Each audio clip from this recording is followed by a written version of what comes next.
Antikadayers! Welcome back to the vlog! Ayan, good morning people! Kumusta kayong lahat dyan? Mag-prepare tayo sa breakfast katatapos ko lang nag-study. Yes.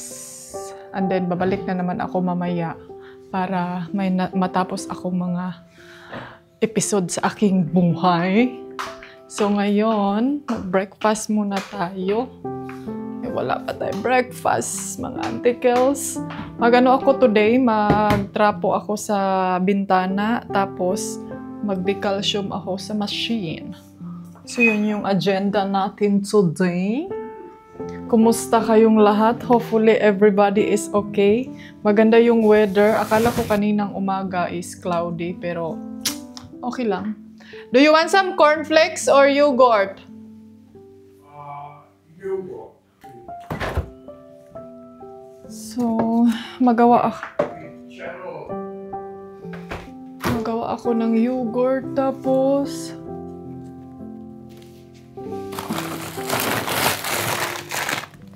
bread sa akin. Magluto pala ako ngayon ng rice kaya para ito yung ila-lunch ko, yung meat. Kasi medyo lutang ang inyong antikels.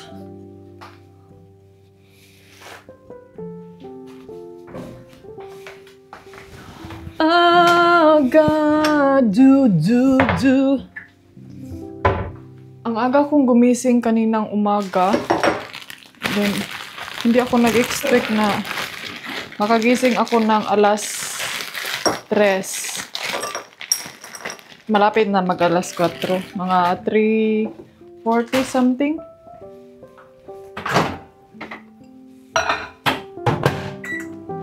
Mag-enjoy tayo ngayon sa labas kasi maganda yung weather. Nung isang araw, hindi maganda, super cloudy and umulan paggabi. So ngayon, maganda yung weather. Hopefully, hindi lang siya masyadong mainit para hindi tayo mapaig sa labas.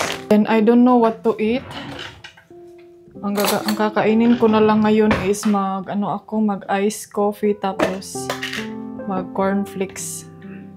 Mag-milk tapos cornflakes. Hala, nakalimutan kong bumili ng yogurt, day. And then, sobrang... Ay!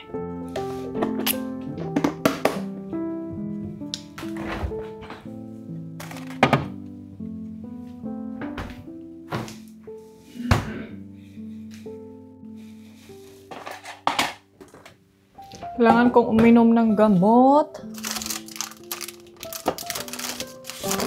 Tapos,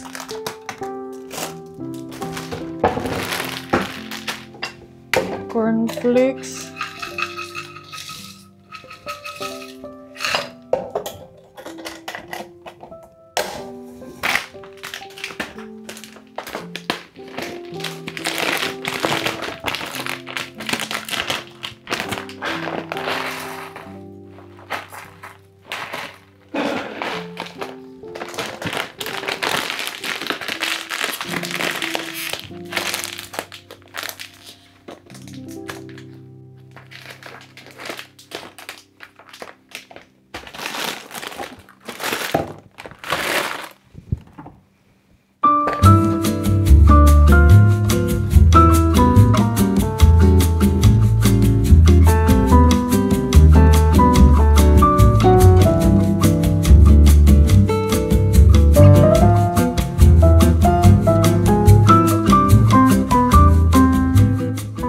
Ayan na yung pagkain ni Mr.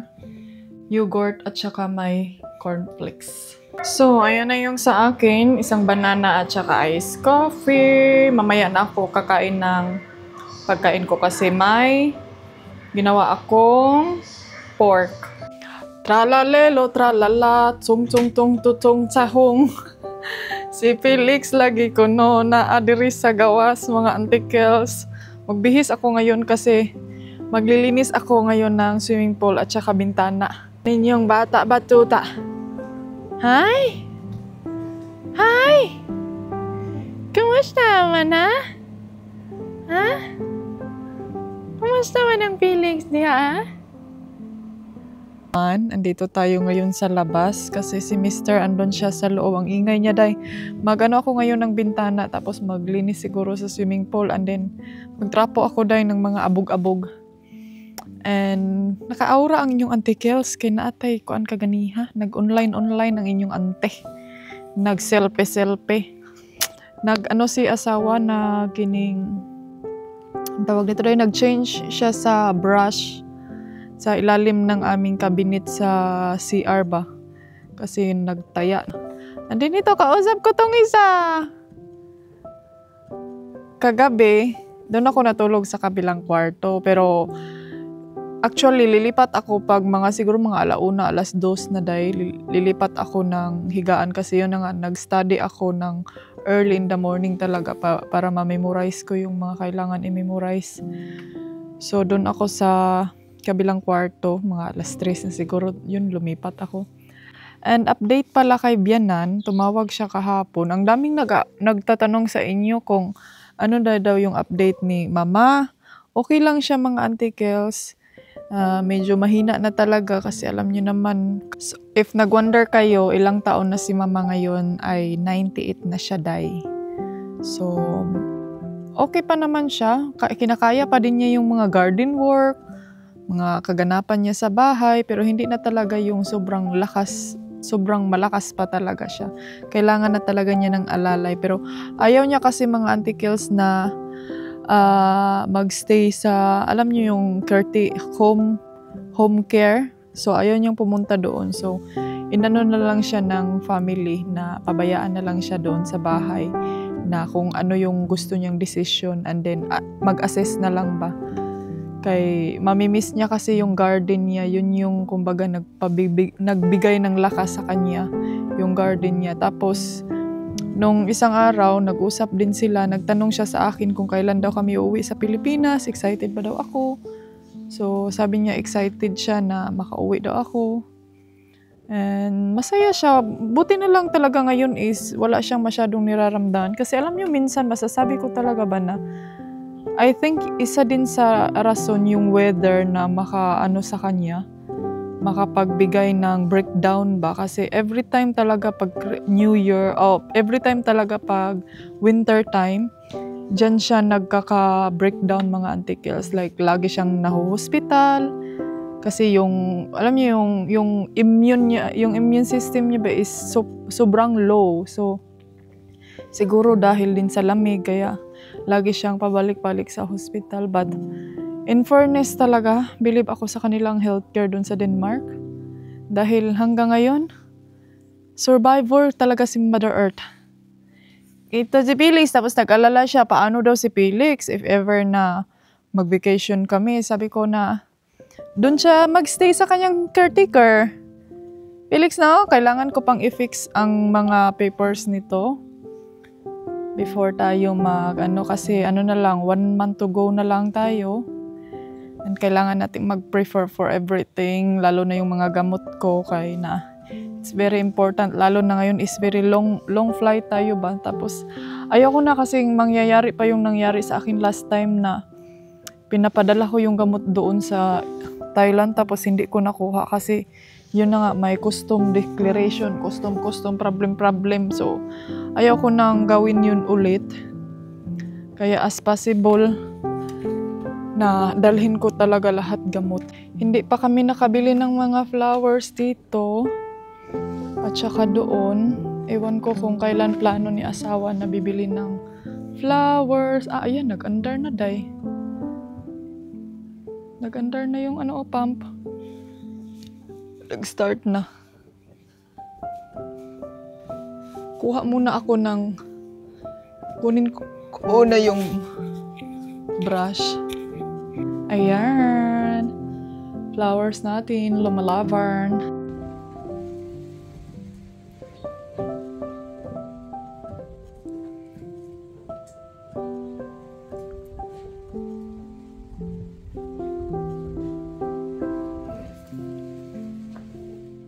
Hello, madlang people! Ayan, katatapos lang namin kumain and now it's already fresh air outside, mga Zay! Ang ganda na ng feelings dito sa lovers.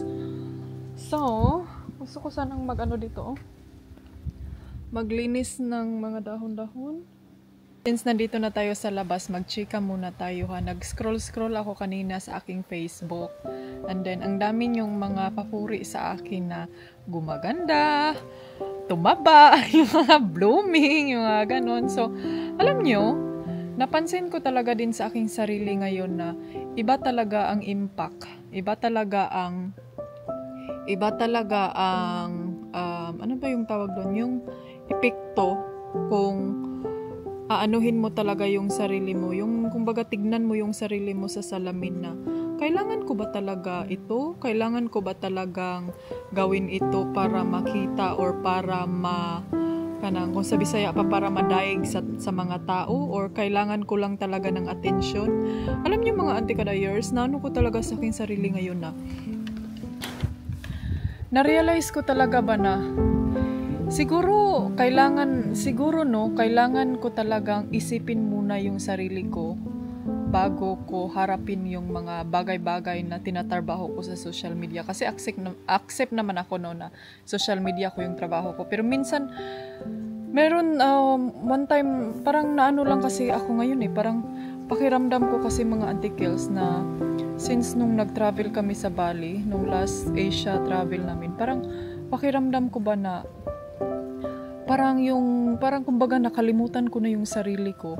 Kahit yung kapatid ko mga auntie Kels, nasabi talaga niya sa akin na, alam mo ate, parang nag-iba ka nung nag-travel ka sa Asia dahil parang nakikita ko talaga na hindi mo inalagaan yung sarili mo, parang nakalimutan mo na yung bagay na dapat mo sanang gawin, na parang may bagay ka nang inaano sa yung sarili sa social media na gusto mong i-prove na, alam niyo yung gusto mo ng attention or gusto mo ng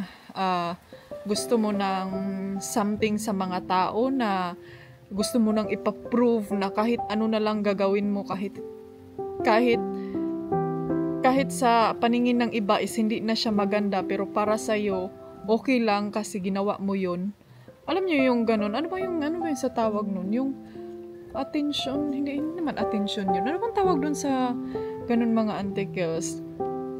Kasi minsan talaga tayo pag nasubsob na tayo sa social media. Kaya alam niyo ba ngayon mga auntie, yung phone ko, nilalagyan ko talaga siya ng oras na kailan ako magpo-phone, kailan ako magso-social media, kailan ako magpo-post. And then, inaano ko talaga yung sarili ko na mag-post. Kanang mag-stop lang ba na, magpaganda sa sarili, mag-think, magmuni-muni kahit kanang, kumbaga, wala kay social media gali na naka-involve. Kasi, minsan talaga na parang pakiramdam natin or ako, na parang feel ko, ay, kailangan ko mag-post, kailangan kong ganito, ganyan, para may ganito, ganyan. Alam niyo yung ganun na din. Nasabi ni Mr. sa akin nung last matagal na yun, medyo matagal na, weeks na ang dumaan. Sabi niya na, kumusta daw yung trabaho ko sa social media, and then, sabi ko, nag-change ako, nag-slow down muna ako, kasi parang naka-feel ako na, hindi siya burn out, kasi hindi naman siya as in totally na, parang naka-feel ako ng kanang something wrong is not right. Something wrong is not right. Something is not right sa mga ginagawa ko. Parang ganun. Parang may, alam niyo yung parang may nabubuo sa aking sarili na kailangan ko tong gawin kasi ganito, ganyan. Parang pakiramdam ko, parang na-realize ko ba na, for what? Para saan? Para kung sino? Para kung ano? Na imbis dapat gawin mo yan para mag-enjoy ka. Gawin mo yan para parang may something na nabubuo sa aking sarili na gagawin ko to. Parang kumbaga nagiging obligasyon siya na hindi dapat. Parang ganun. So sabi ni Mr. sa akin, okay, tigilan mo yan kasi baka natakot siya sa akin mga auntie Kels na baka mag-build ako ng kanang ano ba yung tawag doon, yung kanang kung sa Bisaya pa baka ma-build ko yung ugali nga mapugos, kung sa Bisaya pa baka daw ma-force ako or ma-oblige na kailangan ko yung gawin, kailangan ko yung kahit hindi na maganda i-post, parang ganun ba. So sabi niya, so mag-post ka, isipin mo, ibalik mo ulit yung sarili mo, ano ka sa yung sarili na wag muna, i-stop muna ng mga ilang months kung kaya. So ngayon parang na ano ako sa aking sarili na unti-unti kong nakita yung before at saka yung ngayon na okay. Minsan kasi meron tayong ugali na ma-tempted tayo sa mga trending. So parang feel ko yan yung nangyayari sa akin, kung ano yung trending, hala sabay o birada.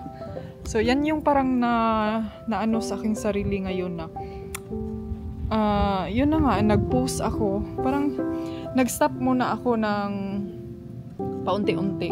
And then sabi ni Mr. sa akin, if kanang naka-feel na daw ako ng kanang pugos, sa basa Tagalog yung pugos, yung napipilitan na daw ako, ihinto muna daw yung sarili ko para ma-refresh ko yung reason nga kung bakit ako nagfi-film, bakit ako nagva-vlog, para daw kumbaga para hindi ako mahila doon sa kanang parang napugos ba. So yan yung mga dahilan, mga antikels, na medyo nag-slow down talaga ako ngayon sa social media, kasi alam niyo naman kung gaano na talaga ka magnet ngayong social media, 'di ba? Imagine niyo mga antikels, magpunta kayo sa Facebook, parang alam na ng Facebook kung ano yung gusto mong tignan. Alam na ng platform ngayon na ayan, tumitingin ako ng mga ganitong video, mga ganyan. So parang nababasa ka na ngayon sa social media. Parang kumbaga wala na tayong privacy. So kailangan din nating i-watch out yung sarili natin, dahil the more yan na ano sa ating sarili, the more din tayo magiging kumbaga maa-addict pa. Hala, add to cart, ganun. So parang yan yung ano ko. Pero siguro slow down, maano ko din to, marirecover, mababalik din ako sa tamang landas. Ito ay parang napansin ko kasi before na hindi na siya tama. Parang ano ba? Parang hindi na talaga tama yung mga landas na napuntahan ko noon sa social media. Pero I know na it's gonna be part of my experience. It's gonna be part of my past na kasi alam niyo yung kung ano na kasi yung nakikita sa atin yan sa social media, yun na talaga yung characteristic mo, character mo, dai. So hindi na natin yan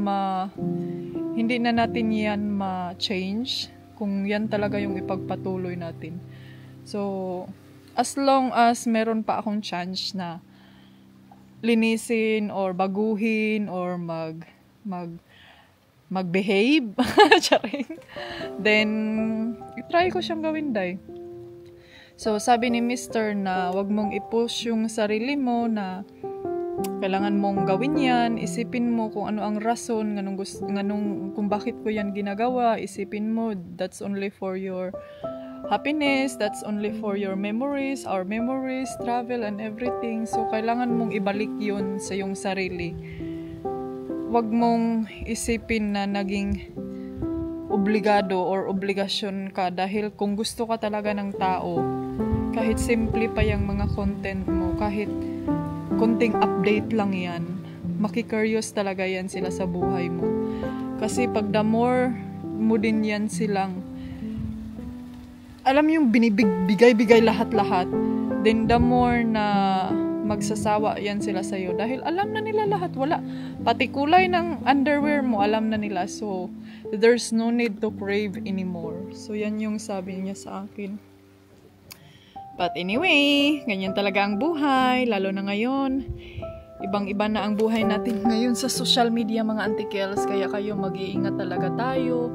And yes, yun yung ano ko sa inyo, na hopefully tayo mag-iingat tayo sa mga ngayon sa social media, dahil napansin nyo ba kung ano yung mga ginagawa nyo or ano yung mga ini-scroll nyo sa social media, yun din yung lumalabas kung pupunta kayo sa social media. Na-notice nyo ba yun yung mga ads na lumalabas, yun yung mga mga recommended na lumalabas, like kung ano yung pagkain na parang pakiramdam nyo is nasa isip nyo pa lang, and then pagbukas nyo ng social media, parang ito man yung iniisip ko.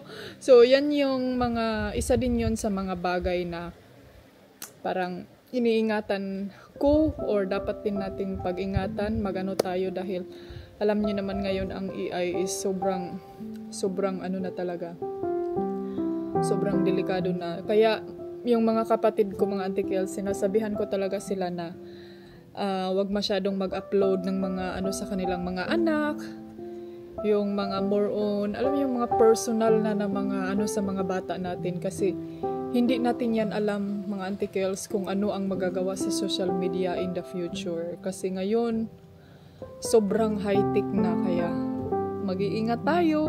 Hindi ko naman kayo tinatakot, is gusto ko lang na magiging aware tayong lahat sa mga teknolohiya na dumadating sa ating generation ngayon. I'm sure na tayo is napansin na talaga natin na meron na talagang malaking impact sa ating social media ngayon, na hindi na talaga kagaya before na pag mag-scroll lang sa FB, tanatanaw kung nabatot siya Facebook. Pero ngayon, hindi na, mga Auntie Kels.